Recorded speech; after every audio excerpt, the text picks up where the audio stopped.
Mula nang maging kaanib sa Iglesia ni Cristo, si kapatid na Jesse Alibio ay hindi kumupas ang kanyang pananampalataya. Pananampalataya ang kanyang puhunan sa paghanap ng ikabubuhay, sa pagdadala ng sambahayan at maging sa pagtataguyod ng kanyang sinumpaang tungkulin. Panoorin natin ang kanyang kwento.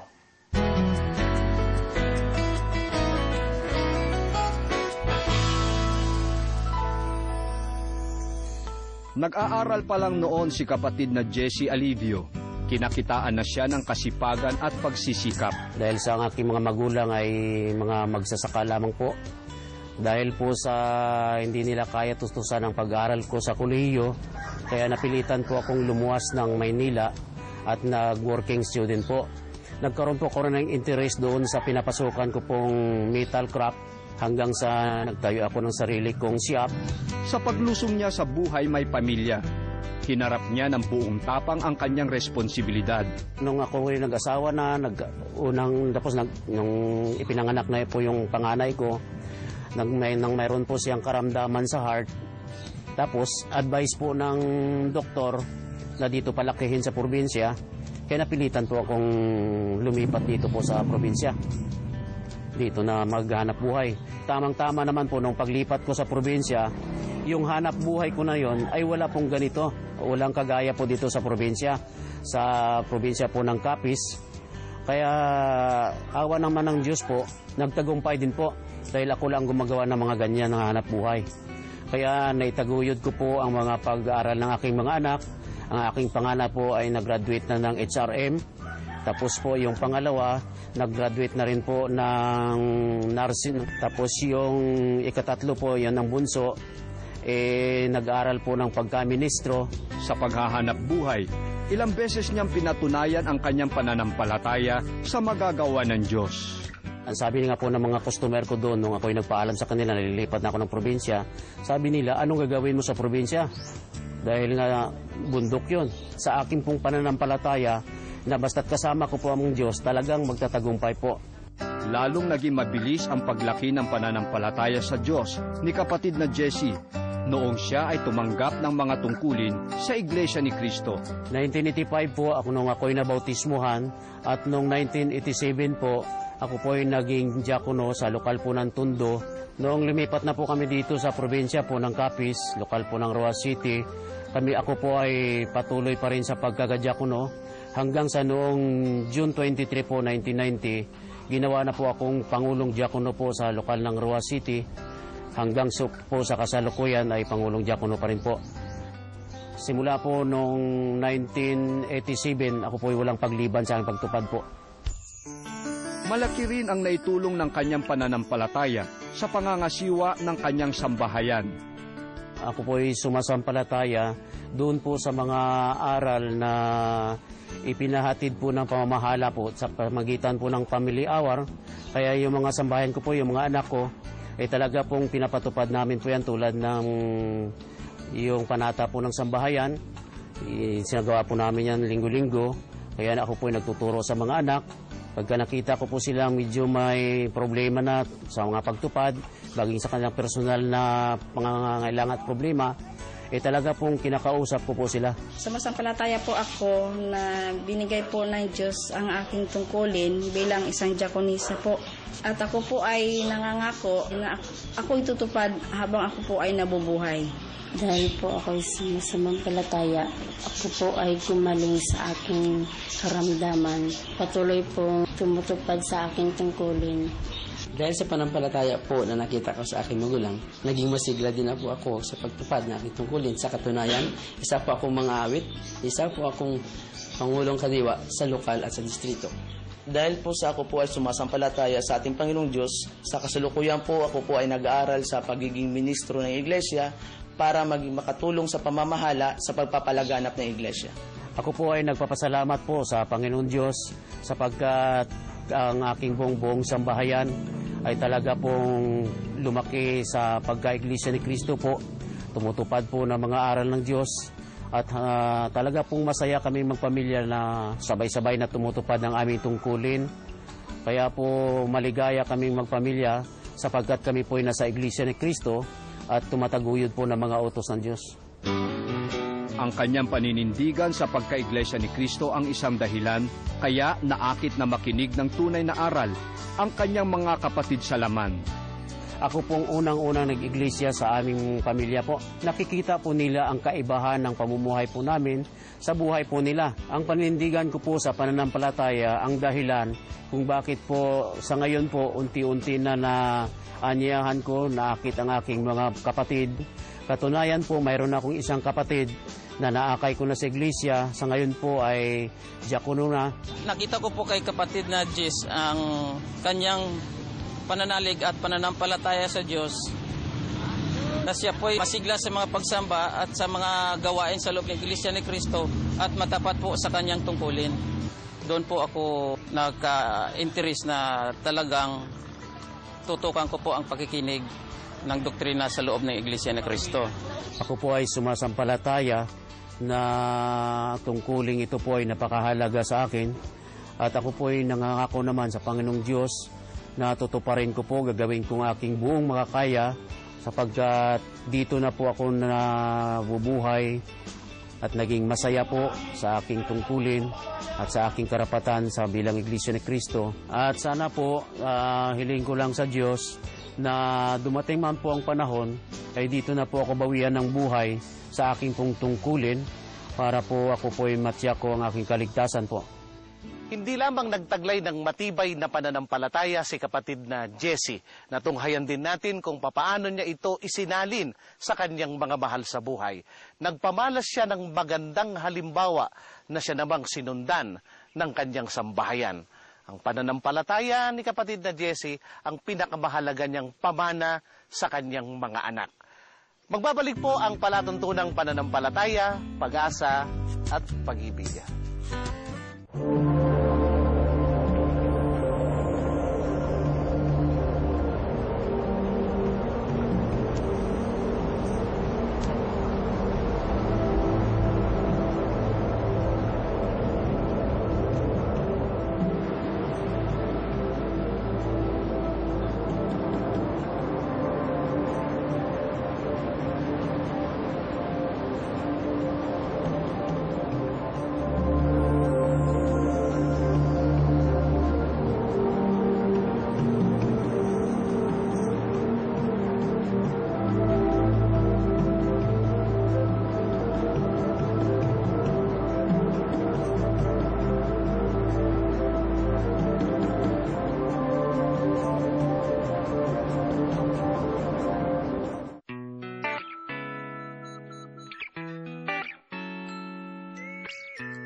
Sinikap ni kapatid na Jimmy Dakayanan na mapangunahan ang kanyang pamilya sa isang matatag at matibay na pag-asa sa magagawa ng ating Panginoon Diyos.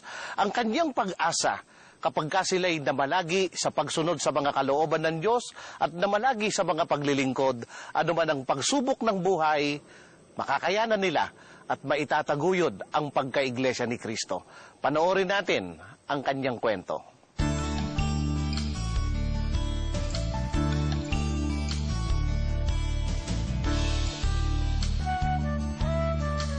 Ang tungkulin po ng aking ama ay Pangulong Diakono at saka ang aking pong ina, isang diakonisa po. Siyam po kaming magkakapatid, halos po kaming lahat magkakapatid, may mga tungkulin po sa iglesia. Siya si kapatid na Jimmy Dakayanan, Pangulong Diakono. Nakilala ko siya nang itinalaga sa Panginoon Diyos ang bagong gusaling sambahan ng lokal ng Matsumbong, isang maliit na barangay sa bayan ng Lambayong sa lalawigan ng Sultan Kudarat. Ang pangaral po ng aking mga magulang, lagi po kaming maglingkod sa Diyos, may takot po kami sa Kanya, at saka lagi po kaming sumamba. Bata pa po ako, naging pangulo po ako ng kabataan. Naging pangulong binhi po ako sa lokal na ito. Pangulong kadiwa hanggang naging pangulong buklod. Kasunod po yun, pangulong diakono na. Katulad ng maraming mga magulang, dumaraan sa pagsubok. Ngunit ang pag-asa'y nasa magagawa at tulong ng Panginoon Diyos. Halos linggo-linggo po, nasa ospital po kami, wala po kaming pinagkukunan. Yan po, idinulog ko po sa Diyos talaga. Ang problema namin na dumating po sa aming buhay. Nalangin po kami ng aking asawa, na manata po kami. Para sa akin po, mahalaga po ang panalangin. Kaya yan po ang pagdulog mo sa Diyos at saka humingi ng tulong po sa Kanya. Kaya pinakinggan po din ng Ama ang aming panalangin, kasama ko po ang aking asawa. Hanggang sa nalampasan po namin ang krisis na yun, pagsubok sa aming buhay. Itinaguyod ni kapatid na Jimmy ang kanyang sambahayan sa isang malinis na paraan ng hanap buhay. Ang pag-asa niya'y ang Diyos ang magkakaloob at hindi papayag ang Panginoong ang lingkod niya'y maghikahos. Mahirap po ang magsaka. Seasonal po yan. Kung wala kang ma-harvest sa loob ng 6 na buwan, talagang walang-wala ka. Panatag lang po ang loob. Ipasa Diyos na lang po ang lahat. Sa bagay, ng pagsubok, talagang sinusubok lang ang Diyos kung kaano kang katatag ng pananampalataya mo. Ang sinasabi ko lang sa panalangin namin at panalangin ko na mabigyan din ako ng sapat na pangangailangan, tamang-tama lang po. At saka isa pa, yung lusog ng aking pangangatawan. Patuloy ang pagtitiwala sa Panginoong Diyos ni kapatid na Jimmy. Kaakibat ng pagtitiwala sa Panginoong Diyos ay ang sipag at tiyaga. Ngunit higit dito ay ang pagsisikap niyang mapayaman ng buhay espiritual ng kanyang sambahayan. Ang lagi ko pong inidudulog at pinapanalangin sa Ama na mabigyan pa ng magandang kinabukasan din ang aking mga anak, na yung naranasan kong kahirapan sa pagbubukid, hindi po nila maranasan. Kaya hinihikayat ko po sila na mag-aral ng mabuti at saka huwag nilang pababayaan ang paglilingkod. May manugang po akong isang manggagawa. Nakapagtapos na rin ng bilang teacher yung pangalawa at saka yung ikatatlo, third year college na po sa criminology. At saka yung bunso ko po kasalukuyang nasa first year college po. Pinagpapasalamat ko po lahat pong ang mga ito sa ating Ama. Kaya kung hindi namin kakaagabay ang Ama, wala po kaming magagawa.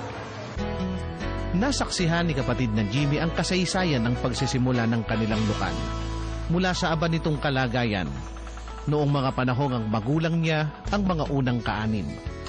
At ngayong itinalaga sa Panginoon Diyos ang kanilang bagong gusaling sambahan, kasama siya sa mga kapatid na nagpupuri at nagpapasalamat. Patuloy na naglalagak ng pag-asa sa dakilang lumikha. Dininig din po ng Panginoon ang aming panata, kaya na patayan po kami ng ganito. Papasalamat po ako na nabigyan po kami ng ganitong napakalaking bahay-sambahan. Sana patuloy po kaming alalayan sa aming mga banal na tungkulin na ipinagkalob sa amin, at saka sa pamamahala, pagkatiwalaan pa po ako bilang isang pangulong diakono sa lokal na ito.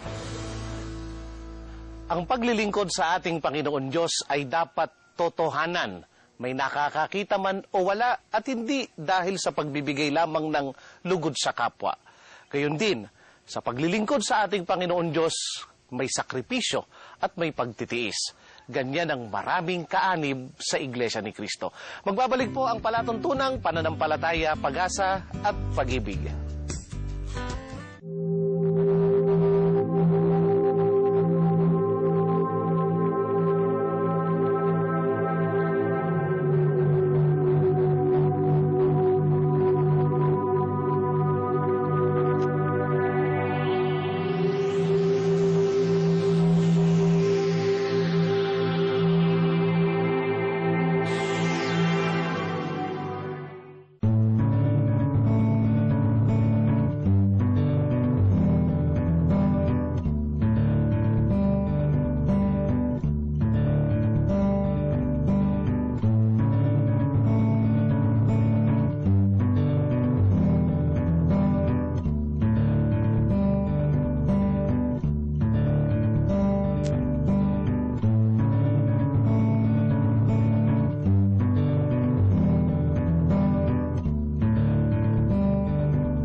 Sinikap ng isang kapatid sa lokal ng Mangagoy sa Bislig City na hubugin ang kanyang mga anak sa kabanalan at sa paglilingkod sa ating Panginoon Diyos. Ang kanyang pag-asa, pumanaw man siya, maipamamana niya ang pinakadakilang kayamanan. Panoorin natin ito.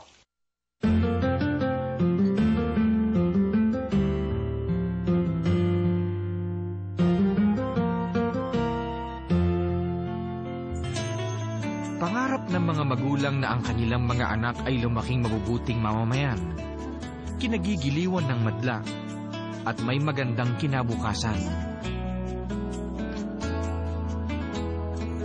Ganito sinikat na mapalaki nila kapatid na Tito at Evely Puso ng kanilang mga anak na ibiniyaya sa kanila ng Panginoong Diyos.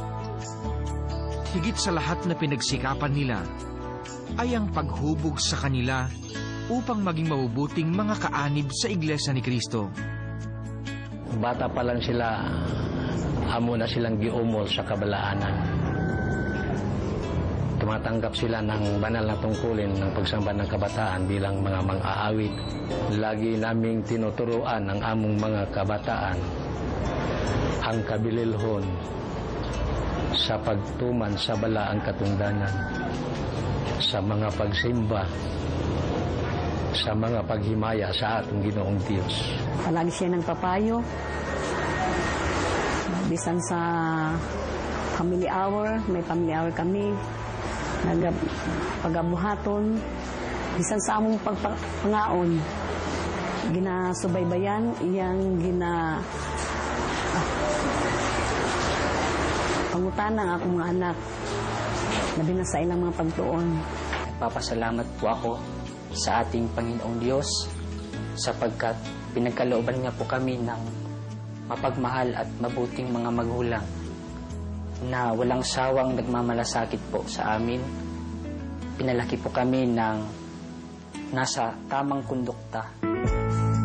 Ipinakita nilang mag-asawa kung gaano nila pinahahalagahan ang tungkuling tinanggap sa loob ng Iglesia ni Cristo. Ako naman po ay sumasama sa mga gawain pangdoktrina sa ministro. Nakita nila ang kabililhon sa pagtuman sa katungdanan. Kanunay na akong giampo sa atong Ginoong Diyos na makapabilin ako sa balaang katungdanan bilang Pangulong Diakono sa lokal o ihatag pa man ako ang